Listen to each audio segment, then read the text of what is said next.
சங்கீத புஸ்தகம் 68ஆம் அதிகாரம் 19ஆம் வசனம் படிக்கிறேன். என்னாலும் ஆண்டவருக்கு ஸ்தோத்திரம் உண்டாவதாக, நம்மேல் பாரதமத்தினாலும் நம்மை ரட்சிக்கிற தேவன் அவரே. இதே வசனத்தை ஆங்கிலத்தில் படிக்கிறோம். Blessed be the Lord who daily loadeth us with benefits, even the God of our salvation. பாருங்க, தமிழில் என்ன எழுதியிருக்குன்னா, என்னாலும் பாரதமத்தினாலும் நம்மை ரட்சிக்கிற தேவன் அவரே என்று எழுதியிருக்கிறது. ஆனால் கேஜே பைபிள் எழுதியிருக்கிறது, he loadeth us with benefits. He daily loadeth us with benefits என்று எழுதியிருக்கிறது. இப்போ தேவன் நம்மளுடைய வாழ்க்கையில் ஒவ்வொரு நாளும் பிரயோஜனமான பாரங்களை நம்மில் சுமத்துகிறார் என்று வேதம் சொல்லுகிறது. இன்னும் சொல்ல போனால் நன்மையான பாரங்களை தேவன் நம்ம மேல சுமத்துகிறார் என்று எழுதியிருக்கிறது. அதான் பாருங்க, அழகாக எழுதியிருக்கிறது. Blessed be the Lord who daily loadeth us with benefits, even the God of our salvation. இப்போ தேவன் நம்ம மேல என்ன செய்கிறாரு? நன்மையான பாரங்களை சுமத்துகிறார். என்னென்ன நன்மையான பாரங்கள்? நன்மைன்னு சொன்னால் நம்ம என்னென்ன சொல்லுவோம்? நல்லா இருக்கிறீங்களா, சுகமாக இருக்கிறீங்களா, முதல்ல தான் கேட்குறோம். ஒருத்தர் விசாரிக்கும் பொழுது என்ன சொல்கிறோம் பாருங்க, சுகமாக இருக்கிறீங்களா அப்படி கேட்குறோம். அவங்கள பார்த்துட்டு வியாதியாக இருக்கிறீங்களான்னு கேட்கறது கிடையாது. சுகமாக இருக்கிறீங்களா, நல்லா இருக்கிறீங்களா, வேலைக்கு போகிறீங்களா, வேலை கிடைக்குதா, சம்பளம் கிடைக்குதா, எப்படி இருக்கிறீங்க? இப்போ சுகம் என்ற ஒரு நன்மையை தேவன் நமக்கு கொடுக்கிறார். ஆரோக்கியம் என்ற நன்மையை கொடுக்கிறார்.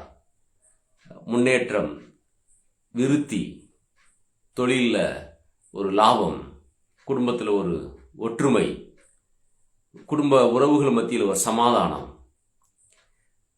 வேலைக்கு போகிற இடத்துல பாதுகாப்பு, தொழில் செய்கிற இடத்துல ஒரு பாதுகாப்பு, ஒரு முன்னேற்றம், ஒரு வருமானம், எல்லாவற்றையும் தேவன் நமக்கு பிரயோஜனமான காரியமாக தந்திருக்கார் என்று சங்கீதக்காரன் சொல்கிறார். He daily loadeth us with benefits. ஒவ்வொரு நாளும் நம்மை நன்மையான காரியத்தினால, பிரயோஜனமான காரியத்தினால நம்மை நிரப்புகிறார். நம்ம பாக்கெட்டில் காசே கிடையாது, அப்போ ரொம்ப மகிழ்ச்சியாக நம்ம உணர்வோமா? கொஞ்சம் வருத்தம் இருக்க தான் செய்யும் இல்லையா? ஏன்னா நம்ம தேவை சந்திக்கப்படல, இதை ஒன்று வாங்க முடியல, வீட்டில் பிள்ளைகளுக்கு இதை வாங்க முடியல, குடும்பத்துக்கு வாங்க முடியல, கொஞ்சம் இருக்க தான் செய்யும், இல்லைன்னு சொல்ல முடியாது. அதே சமயத்தில் கொஞ்சம் பணம் இருக்குதுங்க, பாக்கெட்டில் இருக்குது, வச்சுருக்குறோம், ஒரு 10,000 ரூபா பணம் இருக்குது, இது எனக்கு தேவையில்லாத ஒரு கஷ்டமாக இருக்குது, இந்த தாள் காசை வச்சுக்கிட்டு 500 ரூபா தாளாக இருக்குது, அதில் பணமாக இருக்குது, இது வச்சு நான் சுமந்துக்கிட்டு என்ன கஷ்டப்படுறேன் பாருங்கள். யார்கிட்டயா சொல்லியிருக்கிறோமா, வருத்தப்பட்டுருக்குறோமா? நான் 10,000 பணம் வச்சுருக்கிறேன், அதில் ஒரு பணம் இருக்குது, எனக்கு ரொம்ப கஷ்டமாக இருக்குது, என்னால் சமக்க முடியலன்னு சொல்ல முடியுமா? சொல்ல முடியாது. ஏன் சொல்ல முடியாதுன்னா, அது உங்களுக்கு பாக்கெட்டில் வெயிட்டாக இருந்தாலும் கூட அதை வைத்து அநேக காரியங்களை நாம் செய்ய முடியும். அதான் சொல்றார் சங்கீதக்காரன், Blessed be the Lord who daily loadeth us with benefits, even the God of our salvation. நம்மேல் நன்மையான பாரங்களை சுமத்தினாலும் நம்மை ரட்சிக்கிற தேவன் அவரே, கர்த்தர் அவரே என்று சொல்கிறார். இப்போ நன்மையை தான் கர்த்தர் செய்தார், அது சந்தேகமே கிடையாது. இப்போ தீமை செய்தாரா? இல்லை, தீமை தேவன் அனுமதிப்பது கிடையாது. ஏன்னா வேதம் சொல்கிறது, யாக்கோபில் சொல்றாரு, சோதிக்கப்படுகிற எவனும் நான் தேவனால் சோதிக்கப்படுகிறேன்னு சொல்லாதிருப்பானாக, தேவன் ஒருவனையும் பொல்லாங்கனால் சோதிக்கிறவர் அல்ல. அப்போ பொல்லாங்க கொடுத்து சோதிக்கவரே கிடையாது. பாருங்க, யோபு சொல்றாரு, கத்தர் கொடுத்தார், கத்தர் எடுத்தார், கத்தர் பரிசுத்தம் சோத்திரம் உண்டாவதாக. இன்னைக்கு இந்த வசனத்தை எடுத்து என்ன பண்றாங்க? நிறைய பேர் தங்களுடைய வாழ்க்கையில் நடக்கக்கூடிய இழப்புகளுக்கு இதை எடுத்துக்கிறாங்க. யோபு சொல்றாருங்க, கத்தர் கொடுத்தாரு, கத்தர் எடுத்தாரு, எனக்கு அப்படித்தான், கத்தர் கொடுத்தாரு, கத்தர் எடுத்தார், குடும்பத்தில் இப்படி இழந்து போயிட்டேன், உறவுகளை இழந்து போயிட்டேன், சொந்த பந்தங்களை இழந்து போயிட்டேன், எல்லாத்தையும் இழந்துட்டேன், கத்தர் நானும் யோபு மாறி, நானும் இன்னொரு யோபு, கத்தர் கொடுத்தாரு, கத்தர் எடுத்தார், கத்தர் நாம சோத்திரம், யாருமே தடுக்க முடியாது, அவர் நினைச்சா எடுக்கலாம், என்ன வேணாலும் செய்யலாம். ஆனால் யோபு பிறகு ஒத்துக்கொள்ளுகிறார், தன்னுடைய தவறை ஒத்துக்கொள்ளுகிறார். என்ன சொல்றாரு பாருங்க, அறிவில்லாமையினால் நான் அழைப்பேன் என்கிறேன் அப்படிங்கிறார். அதன் பிறகு இரண்டத்தனை ஆசுவங்களை பெற்றுக்கொண்டார். எப்படி அறிவில்லாமல் அழைப்பிட்டாரு? இப்படி பேசி பேசி அழைப்பிட்டாரு.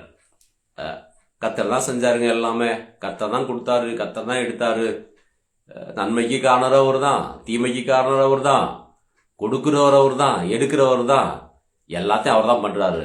யாருமே கேள்வி கேட்க முடியாது, யாருமே இதை மறுக்க முடியாது. ஆனால் தேவன் பாருங்க, அவர் கொடுக்குற கர்த்தர், பாதுகாக்கிற கர்த்தர். இழப்புகள் நடக்கும் என்றால் அதற்கு காரணம் அந்த மனிதர்கள் தான்.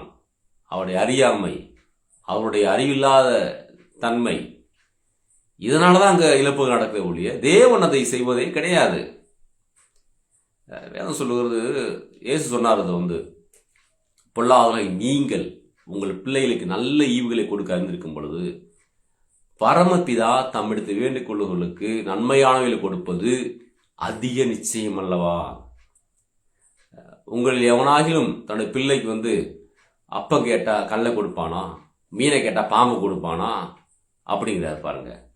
பொல்லாதவர்களாகி நீங்களே உங்கள் பிள்ளைகளுக்கு இப்படி செய்யும் பொழுது நன்மையால கொடுக்கும்போது பரமபிதா நன்மையை செய்வது அதிக நிச்சயம் அல்லவா? ஆமென்.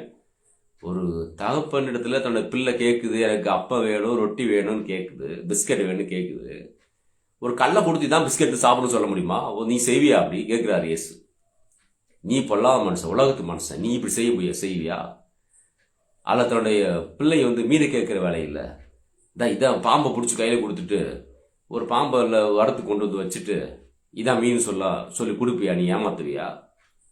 நீ பொல்லாத மனுஷன், நீ பொல்லாத நீயே இப்படி செய்யும் பொழுது, நன்மையை கொடுக்கும் பொழுது, பிள்ளைக்கு தேடி தேடி நல்ல மீன் எங்கே என்ன கிடைக்குது, எந்த மார்க்கெட்டில் ஃப்ரெஷ்ஷாக கிடைக்குது, எது நல்லா இருக்குது, உடம்புக்கு எது நல்ல சத்து, எவ்வளோ வேணாலும் பரவாயில்ல, கிலோ 1000 2000 பரவாயில்ல, வாங்கி பிள்ளைக்கு கொடுக்குற மீனை, நல்ல உணவு கொடுக்குற பிள்ளைக்கு நல்ல முட்டையை கொடுக்குற, நல்ல உணவுகளை கொடுக்குற பொல்லாதவர் நீயே இப்படி செய்யும் பொழுது ஏன் சொல்றாரு?